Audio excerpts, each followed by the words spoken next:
এসেছি আজকে এখানে মাজার ভাঙ্গা নিয়ে এবং হচ্ছে আমাদের যাদেরকে চুল কেটে দিয়েছে সেই বক্তব্য আমরা শুনেছি তাদের থেকে বিগত সময়ে। আজকেও আমরা দেখেছি তারা এই সংবাদ সম্মেলন করছে।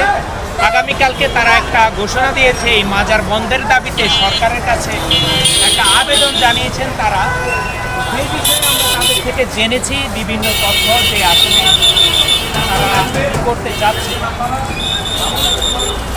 সহযোগিতা প্রদান প্রসঙ্গে ডিএমপি কমিশনার রমনা জুনের একটি চিঠি আমরা দেখতে পাচ্ছি। এই বিষয়ে আপনি একটু কিছু বলেন আমাদেরকে।